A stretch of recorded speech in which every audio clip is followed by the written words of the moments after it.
qui ne savent pas ce qu'est la physique quantique. Alors, la physique quantique, c'est une physique inventée au début du XXe siècle, hein, en gros, essentiellement dans les années 20-30, où 15-20 grands physiciens européens mettent en place un truc absolument incroyable, une théorie complète, très cohérente, qui permet de décrire le monde à petite échelle. Ça permet de décrire ce qui est petit et qui se cache dans la matière, dans l'air, dans l'univers. Et donc, c'est une physique très opérationnelle, très juste, sur la description des petits objets. Alors, petits objets, c'est quoi? C'est par exemple un atome, voilà, alors que j'ai dessiné un peu n'importe comment avec mon logiciel. Donc, un noyau au milieu, puis une espèce de vague électron autour, dont je fais les bords flous exprès. Un atome est régi par les lois de la physique quantique. Je ne vous ai pas encore expliqué ce qu'étaient ces lois. Quoi d'autre? Si vous mettez des atomes ensemble, une molécule, en voici une que j'aime particulièrement, c'est 60 atomes de carbone ensemble, on appelle ça un fullerène, est régi par la physique quantique. Et puis, si vous construisez un peu n'importe quel objet pas trop gros, il va être régi par les lois de la physique quantique. Alors, où est la limite en taille? Il n'y en a pas. Il n'y en a pas, vous allez voir, on va voir plus tard des objets relativement gros qui ont des comportements quantiques. Les limites sont ailleurs et j'essaierai de vous expliquer où sont ces limites. Quand est-ce qu'on arrête d'être quantique? En réalité, un objet va arrêter d'être quantique soit s'il est trop gros, soit surtout s'il interagit avec trop de choses autour de lui. S'il y a de la lumière, de l'air, de la chaleur, l'objet va très souvent arrêter d'être quantique. Pour l'instant, on s'intéresse aux objets tant qu'ils sont encore quantiques. Alors, un autre objet quantique qu'on a autour de nous tout le temps, c'est la lumière. 2015 va être l'année internationale de la lumière, donc j'en profite. La lumière est purement quantique, c'est Einstein qui a montré ça. Il a eu le prix Nobel pour ça d'ailleurs, il ne l'a pas eu pour la relativité, il l'a eu pour avoir compris l'effet photoélectrique et au passage avoir compris que la lumière est composée de petits grains, qu'on appelle des photons, qui sont des objets régis par les lois de la physique quantique. Alors c'est quoi ces lois? Je ne vais pas vous faire un grand cours de physique quantique, je vais juste vous parler d'une de ces lois qui est la plus importante et dont découlent toutes les autres. D'accord? Et cette loi, c'est la dualité. La dualité, c'est une idée proposée par un Français, Louis de Broglie. Pareil, on est dans les années 20. Et Louis de Broglie propose cette idée assez révolutionnaire. Il dit, voilà, en physique quantique, n'importe quel objet, n'importe quelle particule, un atome par exemple, est à la fois un corps et une onde. D'accord? C'est un corps, comme, je ne sais pas, un ballon de foot, et c'est une onde comme une vague. D'accord? Une vague dans la mer. Et c'est les deux à la fois. Alors cette idée, elle a beau être géniale, elle ne vaut rien en physique tant qu'elle n'a pas été démontrée expérimentalement ou invalidée. Et l'expérience, on ne parle pas souvent d'eux, mais c'est eux qui sont aussi importants que De Broglie à mon sens, c'est Davisson et Germer qui auront également le prix Nobel, tout comme De Broglie. C'est eux qui vont montrer effectivement que cette dualité est bien un fait expérimental. Alors je ne vais pas vous expliquer l'expérience de Davisson et Germer, qui est pourtant magnifique, je vais vous en expliquer une autre un tout petit peu plus simple, une expérience qui permet de montrer effectivement cette dualité en particules. D'accord? Et cette expérience-là, je vais passer un petit peu de temps dessus parce qu'elle est vraiment cruciale dans l'histoire de la physique moderne. L'expérience est la suivante.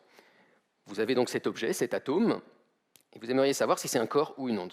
Donc ce que vous allez faire, c'est que vous allez le prendre et vous allez le balancer sur un mur dans lequel vous avez taillé deux fentes très fines. On appelle ça l'expérience des fentes d'Young. D'accord? Alors l'expérience, elle est assez élémentaire. Si vous envoyez plein de corps sur deux fentes, voilà ce qui va se passer. Ça passe ou ça passe pas, et si ça passe, ça va un peu n'importe où derrière, et ça arrive dans le mur. Voilà, ça c'est un corps. Si je vois dans le mur ça derrière, je sais que c'était des corps. Une onde, il va se passer un truc un peu différent.